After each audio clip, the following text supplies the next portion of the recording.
Welcome. Where? Indao. Dumalang. Molo. Sobona. Hukandat. And a warm welcome to the Nduvu Knowledge Cast, the podcast where your curiosity meets insightful conversations. Today, we're going on a deep dive, into the sometimes a little bit murky waters of accounting. But, don't worry, I've got my floaties on.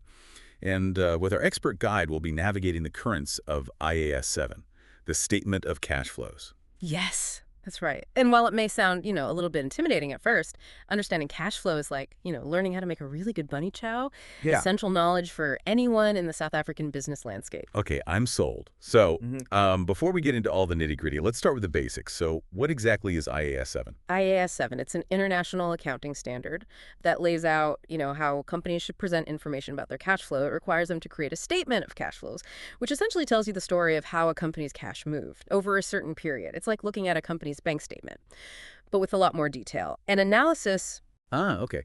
So, instead of just seeing the final balance, like you would on a bank statement, the statement of cash flows actually shows you the journey of the money, where it came from, where it went. Exactly. It's about understanding the inflows and outflows of cash, so you can really grasp, like, a company's financial health. And just like with a bunny chow, there are different parts to the dish.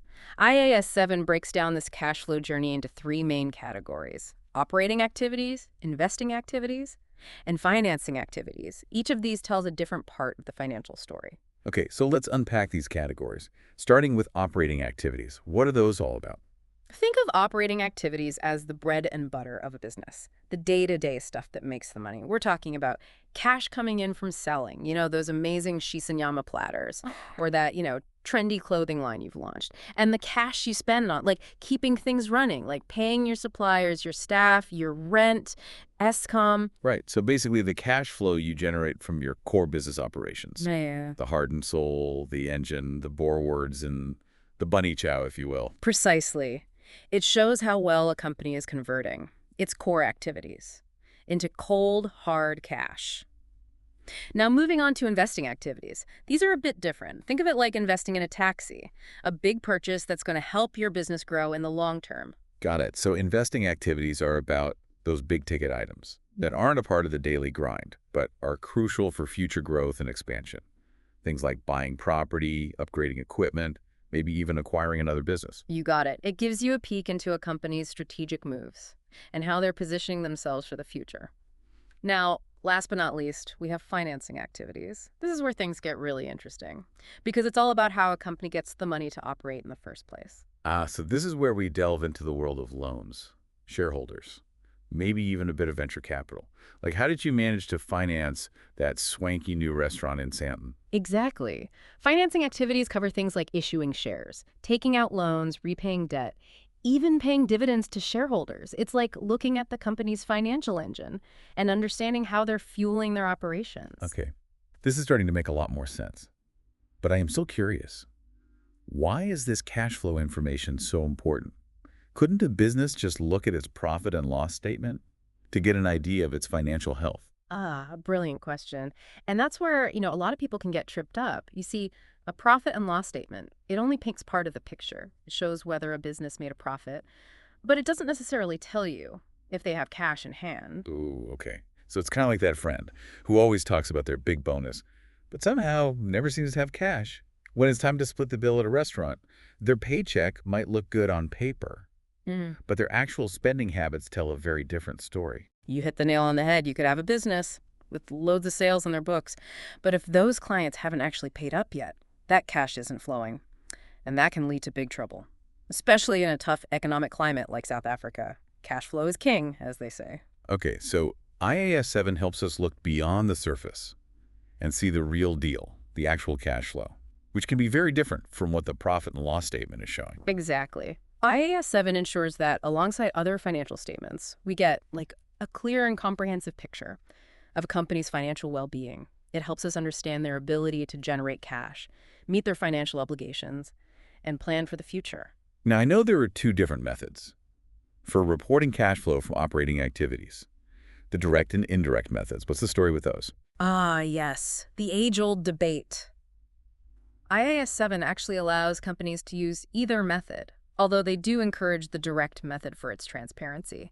Think of the direct method, like keeping track of your Spaza Shop's cash in an old-school cash register. Every rand coming in and going out is meticulously recorded. You see exactly where every single rand is coming from and where it's going. Okay, that sounds pretty straightforward. What about the indirect method? The indirect method, it starts with net income, which you find on the profit and loss statement, and then adjust for items that don't involve actual cash coming in or going out. It's a bit more complex. It involves reconciling the profit with the actual cash flow. It's kind of like starting with a pot of bunny chow. And then trying to figure out exactly which ingredients went into it and how much each one cost. So it's a bit like a reverse engineering of the cash flow. You start with the final product, and then you work your way back to the individual ingredients. You got it. While both methods are allowed, the direct method provides, a more detailed and transparent picture of the cash flow. However, some companies prefer the indirect method, perhaps because it's easier to prepare. Or maybe they just like a little bit of accounting mystery. Well, I'm all for transparency, Yeah. especially when it comes to finances. Speaking of transparency, I know that many South African businesses, they deal with international transactions, which means dealing with foreign currencies. How does IAS 7 handle those? That's a crucial point, especially in our globalized economy. IAS 7 requires companies to translate those foreign currency transactions into their main operating currency, which for most South African companies would be the rand. So it's like making sure all those currencies are speaking the same language.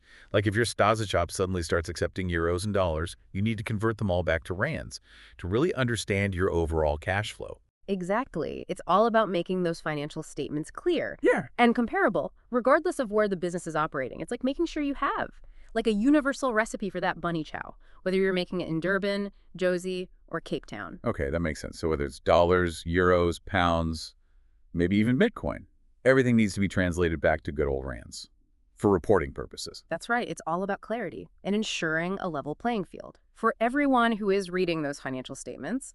And this transparency also extends to those financing activities we talked about earlier. IAS 7 mandates clear disclosures about changes in liabilities from financing activities. So companies can't just sweep their debt under the rug and pretend it doesn't exist. Yeah. It's like making sure everyone knows exactly how many slices of bread went into that bunny chow and how much butter was used to make it extra delicious, even if it means revealing a few extra calories. Exactly. Investors and analysts, they need to understand the full picture of a company's financial obligations and risks.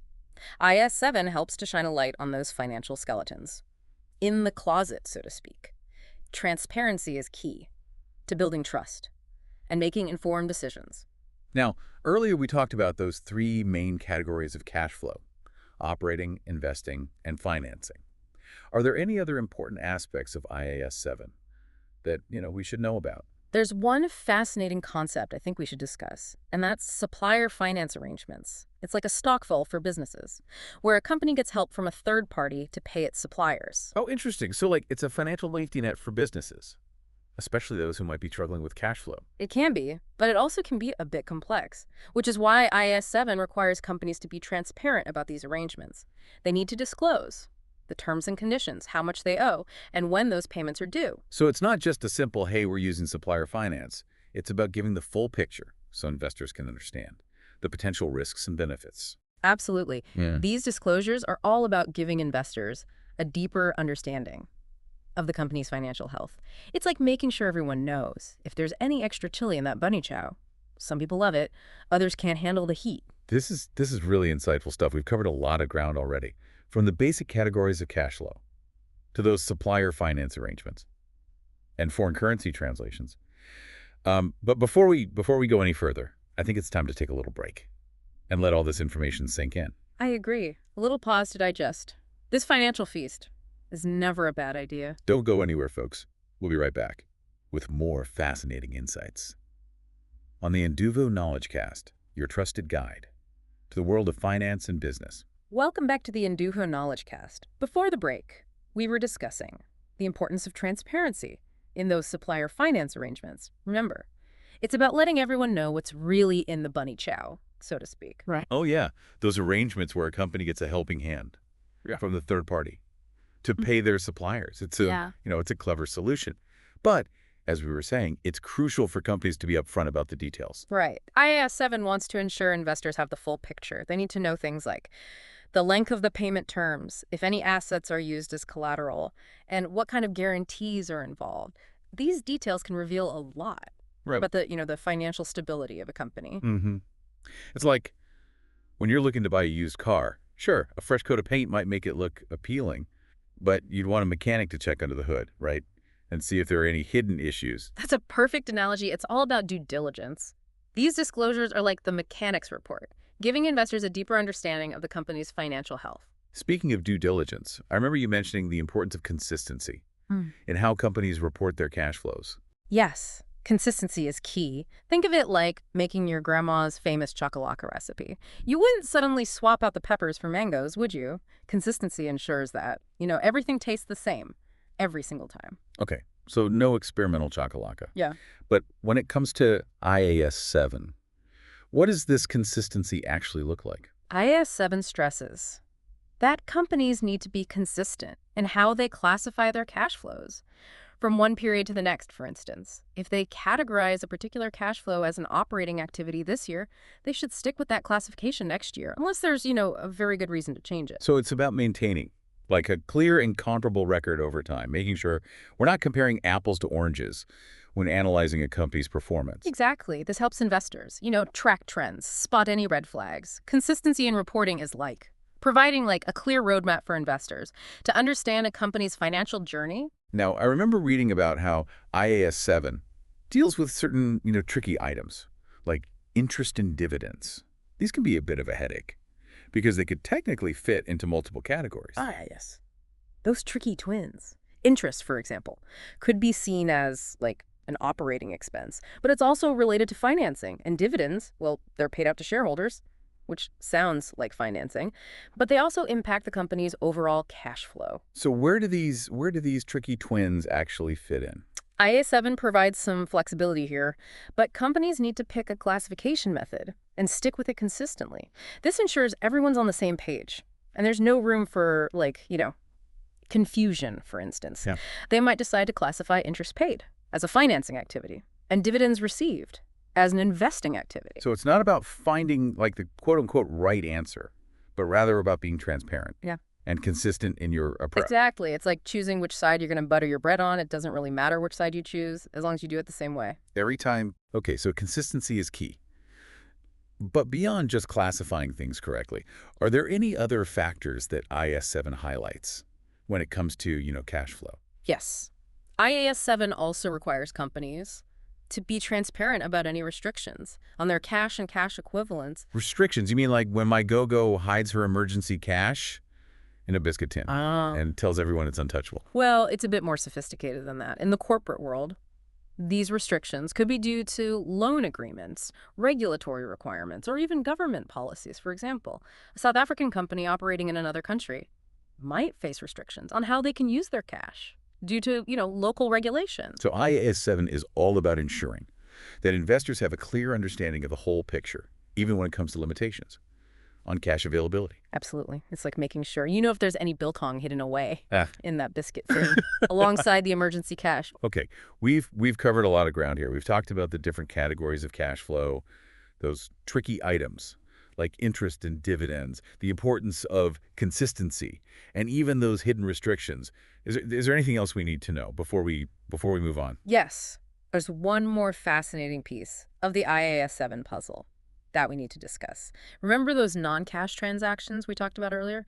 The ones that impact a company's financial structure, but don't involve actual cash flow in the current period. Yes, like acquiring assets through release or converting debt to equity. It's like getting a new car, but instead of paying for it up front, you're opting for monthly installments. Right. IAS 7 requires companies to disclose these non-cash transactions somewhere in their financial statements, even though they don't appear on the statement of cash flows. So it's like a footnote to the main story saying, hey, this happened too, even though it didn't directly impact our cash flow this time around. Precisely. It's about giving investors a complete and, holistic view of a company's activities, even those that don't involve immediate cash exchanges. This has been an incredible deep dive. Yeah. into IAS 7. It's amazing how much detail goes into these cash flow statements. Who knew accounting could be so fascinating? It's true. It's all about transparency and Yeah. equipping investors with the information they need to make informed decisions. Before we wrap up this segment, I have one final question. Yeah. What's the single biggest takeaway you want our listeners to remember Mhm. about IAS 7? Great question.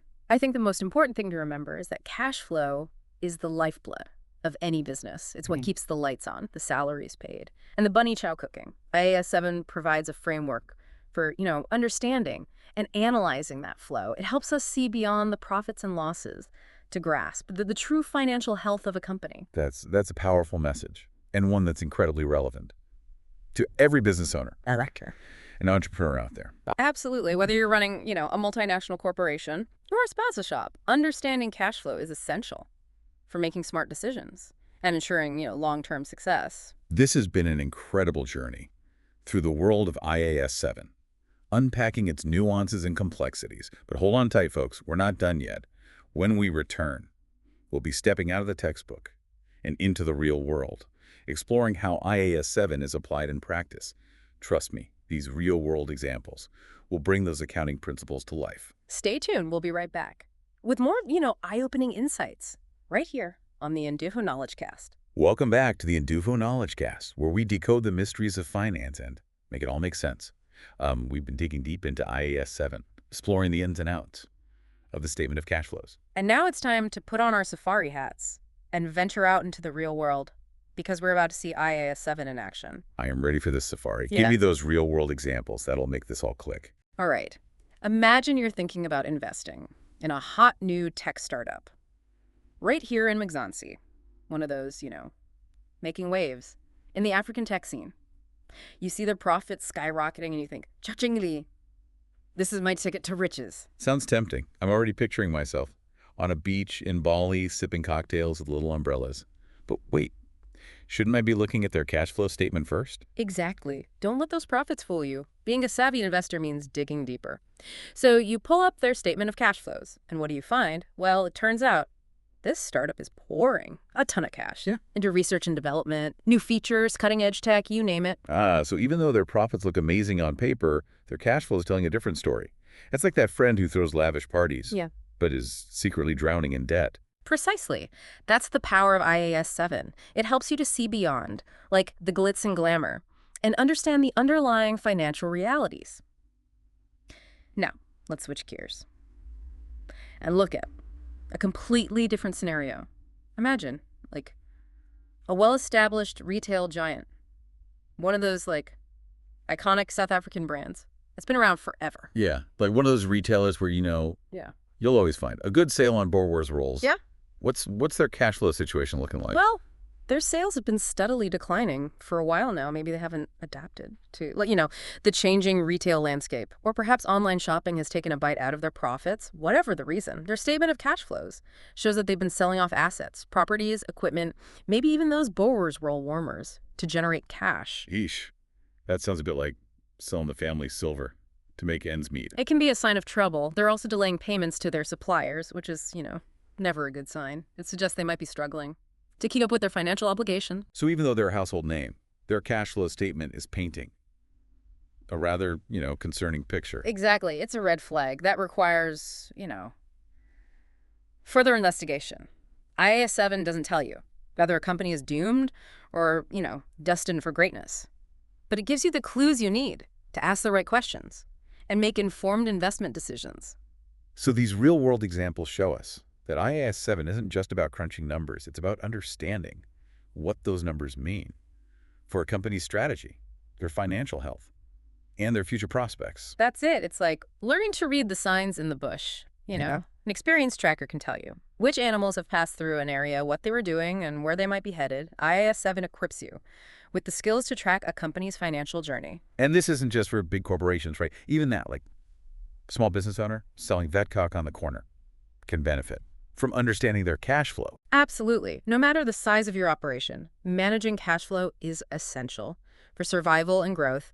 IAS 7 provides the framework to make, smart financial decisions, whether you're running a multinational company or a spaza shop. This has been an incredible journey through the world of IAS 7, from like those core principles Yeah. to like real world applications. I feel like I've leveled up my financial literacy today. And remember, understanding cash flow is a superpower. It empowers you to make informed decisions, whether you're Investing in happening. starting your own business or simply managing your own personal finances. That's a fantastic way to put it. So to all our listeners out there, go forth and conquer the world of finance with your newfound cash flow knowledge. Until next time, happy cash flowing. That's all the time we have for today, folks. Thank you for joining us on this deep dive into IAS 7. Remember to subscribe to the Ep29 Knowledge Cast for more insightful discussions on finance, business, and everything in between. We're your trusted guides on this journey of knowledge and discovery. Until next time, stay curious.